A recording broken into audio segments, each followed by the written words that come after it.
Hello friends, I am doctor Ayush Makhdoom, OCD consultant and therapist. Welcome to my channel. दोस्तों आज मैं आपको बताऊंगा व्हाट इज सोमैटिक ओसीडी, फिर उसके सिम्टम्स क्या होते हैं, उसका इलाज कैसे किया जाता है।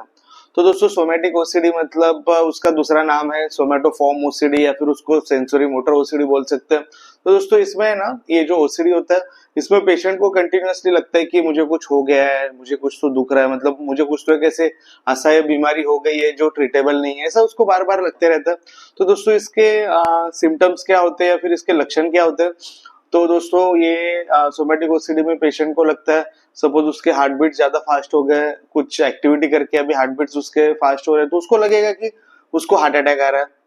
अगर उसका पेट दर्द हो रहा है तो उसको लगेगा कि पेट की कुछ असह्य बीमारी हो गई है, कुछ तो पेट में कुछ तो है जो कभी ट्रीट ही नहीं हो सकता। तो दोस्तों उसको ऐसा बार बार ऐसा फील होते रहता है। किसी किसी पेशेंट को ऐसा लगता है कि गले में कुछ तो अटक रहा है खाते हुए या फिर पानी पीते हुए, वो बार बार गले को चेक करना, ये करना, ये सब चीजें करता है।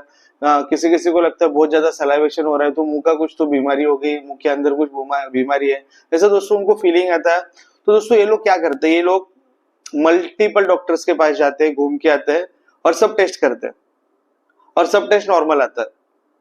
अभी किसी का दोस्तों मेरे पास एक पेशेंट था, उसका पेट दुख रहा था और एक दिन उसका पेट दुखा और उसको वो एंजाइटी स्टेट में था, कुछ तो ऐसे उसके लाइफ में सिचुएशन आ गई कि उसने डायरेक्ट रिलेट कर लिया कि उसको कुछ तो एंड डिसीज है, कुछ तो सुना होगा, कभी तो कुछ किया होगा। तो दोस्तों उसको जैसे ही लगा ना पेट दुख रहा, उसने 1 महीने तक एंटासिड की टैबलेट्स खाई, उसने बहुत सारी चीजें किया, मतलब उसको पेट में पेन हो रहा था 2 दिन, लेकिन उसको साइकोलॉजिकल अभी लग रहा है डेली पेन हो रहा है, पेन हो रहा है, पेन हो रहा है। तो दोस्तों उसने 1 महीने तक टैबलेट्स खाया। 1 महीने टैबलेट्स खाने के बाद दोस्तों उसने फिर सब टेस्ट कराया, उसने अल्ट्रासोनोग्राफी किया, उसने अपर एंडोस्कोपी किया, लोअर जी एंडोस्कोपी किया। तो दोस्तों उसने है ना बहुत सारे टेस्ट कराया और सब टेस्ट नॉर्मल आया। तो दोस्तों तब जाके उस पेशेंट को पता चला कि हाँ मुझे तो सोमैटोफॉर्म डिसऑर्डर है, इसके लिए मुझे पेन हो रहा है। तो मैं कहीं का कहीं कनेक्शन कर रहा हूँ और रिलेट करने की ट्राई कर रहा हूँ। तो ये सब होने के बाद वो पेशेंट बोलता है शायद मुझे 2 ही दिन पेन था, लेकिन मैंने बहुत दिन तक उसको रिलेट किया, इसके लिए मुझे दर्द हो रहा था। तो दोस्तों ऐसे है ना बहुत सारे पेशेंट्स होते हैं जिनको अलग अलग पेन होता है। तो ये जो डिसऑर्डर है सोमैटोफॉर्म डिसऑर्डर जो बोलते हैं, इसमें क्या किया जाता है। तो दोस्तों देखो इसमें ना पेशेंट यूजुअली कंपल्शंस नहीं करता है, और जो भी कंपल्शन वो करता है वो मेंटल कंपल्शंस होते हैं, फिजिकल कंपल्शंस इसमें कुछ भी नहीं होते हैं। तो इसमें क्या करना है, तो एक तो इसमें acceptance and let go therapy कर सकते हैं, जैसे उसको ख्याल आता है कुछ भी।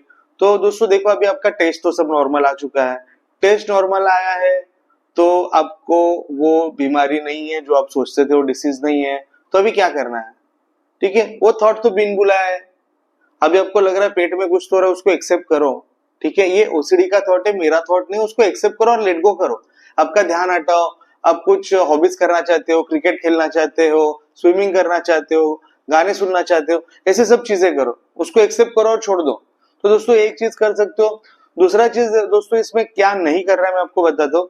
ये सोमैटिक ओसीडी में लोगों को आदत होता है बहुत ज्यादा चेकिंग करने की, बार बार गूगल करने की। तो ये दोनों चीजें बिल्कुल नहीं करना है। उनको ऐसा लगता है वो बार बार जाके चेक करेंगे, बार बार जाके ऐसे पेट को हाथ लगाएंगे, बार बार जाके गला चेक करेंगे, बार बार जाके ऐसा मुंह मुंह को ओपन करके देखेंगे। तो दोस्तों बार बार चेकिंग नहीं करना है, बार बार गूगल करके नहीं देखना है। वो गूगल करते हैं ये पेन हो रहा है, इतने दिन से पेन हो रहा है, तो गूगल उनको कहीं से कहीं लेके चला जाता है। तो दोस्तों उनमें और एंजाइटी बढ़ जाती है। तो इसमें और एक ट्रीटमेंट है, आप ईआरपी थेरेपी कर सकते हो। ईआरपी थेरेपी में दोस्तों देखो किसी को अगर स्वेलोइंग में तकलीफ है, किसी को लगता है मुझे चोकिंग हो रहा है खाते समय या पानी पीते समय, तो दोस्तों वो क्या कर सकता है।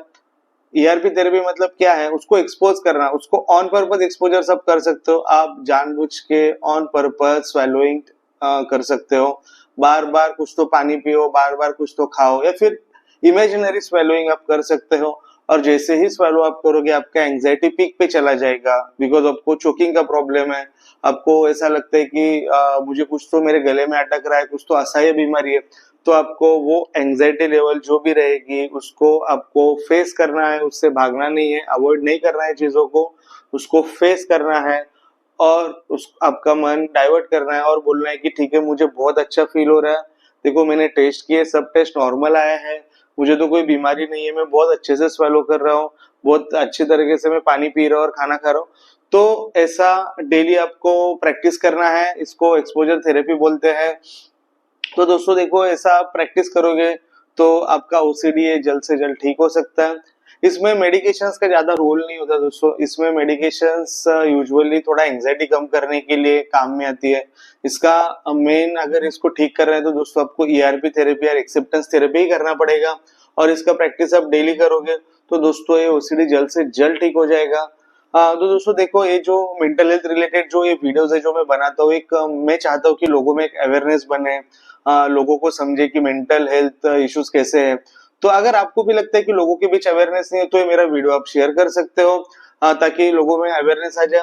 तो दोस्तों और एक चीज, अगर ये वीडियो आपको आपको एक वीडियो अगर पसंद आता है तो लाइक एंड सब्सक्राइब करना ना भूलिएगा, और आप चाहते हो कि मेंटल इलनेस से रिलेटेड में और भी वीडियोस बनाऊं, और या फिर दूसरे कोई टॉपिक से रिलेटेड में और वीडियोस बनाऊं, तो प्लीज कमेंट बॉक्स में जरूर लिख के भेजिएगा। एंड इसी संदेश के साथ दोस्तों मैं आज का ये वीडियो को समाप्त करना चाहता हूं।